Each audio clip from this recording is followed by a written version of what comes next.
श्रीराम समर्थ. श्रोते हो, आपण ऐकत आहात श्री गोंदवलेकर महाराज यांचे प्रवचन. रूपाची ओळख नामानेच होते. नुसत्या शास्त्र पठणामुळे होणाऱ्या ज्ञानापेक्षा भक्ती ही निश्चित श्रेष्ठ आहे. भक्ती म्हणजे परमात्मा स्वरूपाचे परमप्रेम होय. कर्म, ज्ञान, योग ही साधने असून भक्ती हे साध्य आहे. कर्ममार्गामध्ये नुसते कर्म बरोबर करण्याच्या हिशेबात मन अडकून जाते.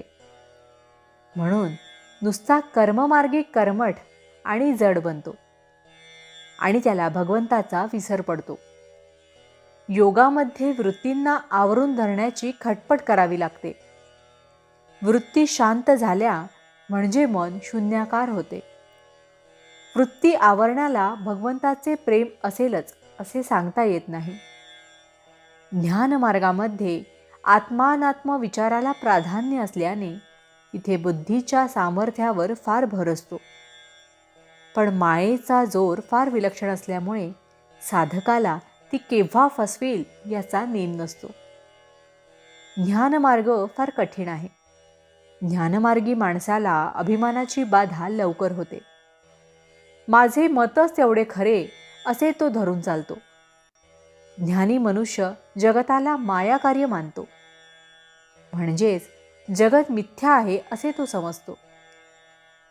परमात्मा जर सर्वव्यापी आहे तर हे जगत त्याच्यामध्येच असले पाहिजे.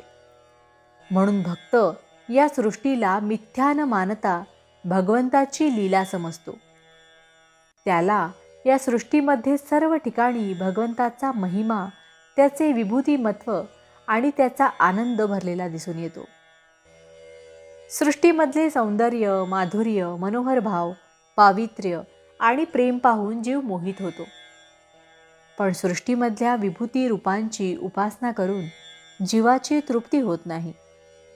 कारण विभूती हे साक्षात भाव नाहीत. म्हणून भगवंताच्या साक्षात गुणांची आणि भावांची जरुरी लागते. त्यांच्या प्राप्तीने जीवाची तृप्ती होते. मात्र सौंदर्याने आणि माधुर्याने भरलेले हे भगवंताचेच रूप आहे हे समजायला त्याला भगवंताचे नाम देणे जरूर आहे. कारण त्या रूपाला भगवंताचे नाम दिले नसेल तर ते रूप मायावी राक्षसाचे देखील ठरेल. कुंभाराने एकाच मातीपासून अनेक प्रकारची भांडी तयार केली. प्रत्येक भांड्यात मातीशिवाय दुसरे काहीच नाही. तरी प्रत्येक भांड्याचे नाव निराळे. तुकाराम बुवा एवढे मोठे संत बनले, पण भगवंत सर्व ठिकाणी व्यापून आहे म्हणून ते विठोबाला राम म्हणाले नाहीत किंवा दत्ताला महादेव म्हणाले नाहीत. जगत हे भगवंतापासून भिन्न नाही. जगतात आढळणारी सर्व रूपे भगवंताची आहेत, पण रूपाची ओळखण नामानेच होते. प्रत्यक्ष आकाराला आलेली अनेक रूपे नाहीशी झाली तरी त्यांचे नाव टिकून राहते. म्हणजे नाम हे देशकालाच्या मर्यादेच्या पलीकडे असते. म्हणून ते रूपापेक्षा जास्त सत्य होय. आणि जे सत्य आहे ते श्रेष्ठ असलेच पाहिजे. सत्य वस्तू ओळखणे हाच परमार्थ होय. भावार्थ: भगवंताची रूपे जेथून येतात तेथे नामाचे वास्तव्य आहे. जानकी जीवन स्मरण जय जय राम. महारुद्र हनुमान की जय. समर्थ रामदास स्वामी महाराज की जय. सब संतन की जय. श्री अनंत कोटि ब्रह्मांड नायक राजाधिराज सच्चिदानंद सद्गुरु श्री ब्रह्म चैतन्य महाराज की जय. जय जय रघुवीर समर्थ.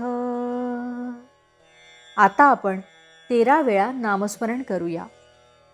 श्रीराम जय राम जय जय राम. श्रीराम जय राम जय जय राम. श्रीराम जय राम जय जय राम. श्रीराम जय राम जय जय राम. श्रीराम जय राम जय जय राम. श्रीराम जय राम जय जय राम, श्रीराम जय राम जय जय राम, श्रीराम जय राम जय जय राम, श्रीराम जय राम जय जय राम, श्रीराम जय राम जय जय राम, श्रीराम जय राम जय जय राम, श्रीराम जय राम जय जय राम, श्रीराम जय राम जय जय राम. जय श्रीराम.